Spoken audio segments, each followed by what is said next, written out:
La liste du gouvernement Apollinaire Kyelem a été dévoilée ce 25 octobre 2022. Fort de 23 membres, dont 5 femmes, ils auront la lourde tâche de conduire la politique du président de la transition, le capitaine Ibrahim Traoré. Ces différentes nominations sont au cœur des discussions auprès des acteurs de la scène publique. Que ce soit au niveau des OSC, des syndicats et autres, tous apprécient cette démarche du chef du gouvernement. Alors déjà, je me réjouis de la nomination des membres du gouvernement chargés de conduire cette transition. Et je me réjouis également du nombre limité de ministres, à savoir 23 ministres, je crois. Ça, c'est déjà une bonne chose.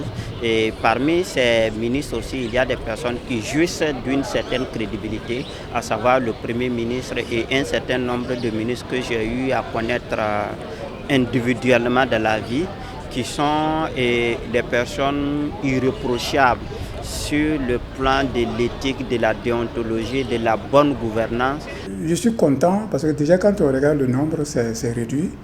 Il y a la volonté donc d'aller à l'essentiel, de se concentrer effectivement sur une équipe gouvernementale assez réduite. Donc ça permet d'économiser en termes de ressources.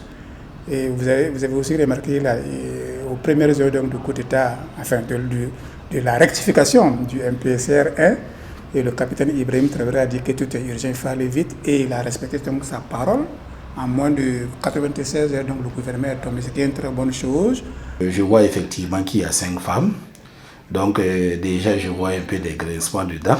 Sur la question du quota genre, bon, mais au-delà de cela, voilà, c'est un gouvernement qui vient d'être installé, à qui nous souhaitons bon vent, bien que nous pensons qu'un gouvernement, c'est avant tout une question de vision, une question d'objectif et une question de résultat collectif et partagé. Je pense que le casting n'est pas bon, en partie.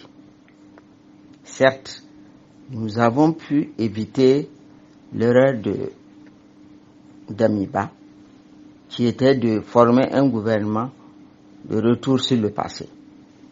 Cependant, je pense que renouveler presque le quart, reconduire presque le quart du gouvernement de Damiba est un casting pas adéquat.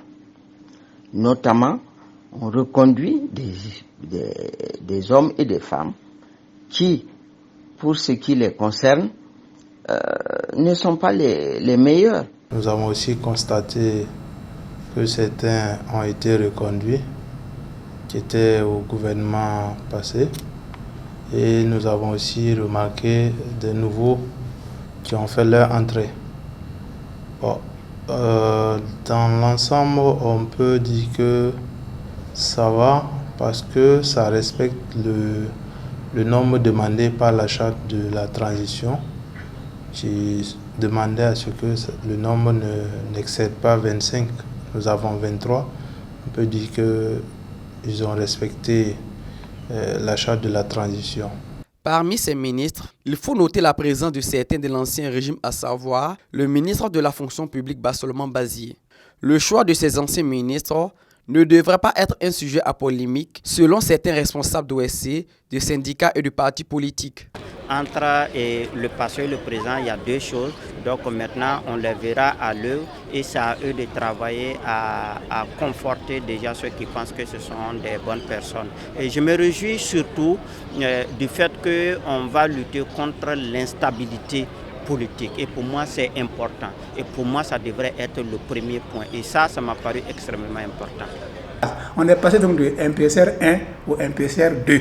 Donc si à l'intérieur, il y a de bons éléments, même si on ne les aime pas, s'ils peuvent donner de bons résultats, il faut les reconduire. Donc ceux qui disent qu'ils ont servi sur le MPSR 1, ils ne peuvent pas servir sur le MPSR 2, c'est de faux débats. C'est de faux débats. Ici, on a misé sur la technicité, sur la compétence. Et puis, le problème, c'est quoi? Aujourd'hui, on vient rester sur le terrain, la lutte contre le terrorisme, parce qu'il faut qu'on arrive à mettre fin rapidement à ce que moi j'appelle donc le Lupen terrorisme. Donc, un terrorisme qui se nourrit donc de la misère et de la pauvreté donc de la population burkinabé. Bon, je ne peux pas juger de cela parce que c'est pas moi qui compose le gouvernement. Je pense qu'un casting a été fait pour les reconduire. Pour moi, comme je l'ai dit, c'est surtout une question de collégialité qui doit prévaloir. Certains ont été reconduits, je ne sais pas sur quelle base ils ont été reconduits. Donc en tant que citoyen, j'ai pris note comme les autres citoyens. Peut-être que le chef, à savoir son Excellence, le président de la transition et son Premier ministre ont des arguments qui soutiennent leur appel de nouveau dans le gouvernement. C'est au pied du mur qu'on voit le vrai maçon, dit-on. Pour ces acteurs incontournables dans la chaîne de prise de décision, il faut laisser du temps à ces nouvelles autorités avant de pouvoir porter des critiques. Ils formulent toutefois des recommandations. S'ils veulent continuer donc à polir leur code de popularité, il faut rapidement qu'on ait des résultats sur le terrain parce que c'est l'objectif premier, c'est la justification qui nous a été donnée pour démettre Paul-Henri Damiba et son équipe. Nous, on veut effectivement que rapidement, à défaut de mettre fin définitivement donc, aux attaques terroristes, au moins qu'on puisse les juguler, qu'on puisse les stopper, et puis permettre effectivement au PDI, les personnes déplacées internes, de retourner sur leur terre d'origine, et qu'effectivement on puisse lutter aussi surtout contre la corruption, parce que c'est ça qu'on a remarqué sous la gouvernance de Roch-Marc Christian Kaboré, et surtout sous la gouvernance de Paul-Henri Damiba. La corruption, la prévarication, le copinage, l'amicalisme, l'amitié, voilà, ça il faut rapidement stopper ça et se concentrer sur l'essentiel. Pour moi, c'est avant tout restaurer la confiance entre les Burkinabés et les gouvernants à travers l'intégrité, la prêter au travail qu'ils vont développer et surtout la transparence dans ce qu'ils feront. Capitaine Ibrahim Traoré a appelé au secours le peuple burkinabé, notamment dans sa frange jeunesse, pour leur dire, si vous ne faites rien, le système d'Amiba va continuer. Et comme un seul homme, la jeunesse, organisée ou pas, est sortie dans les rues pour dire non, on ne veut plus de système d'Amiba. On ne peut pas, et je dis on ne peut pas et on ne doit pas tourner le dos à ce peuple-là.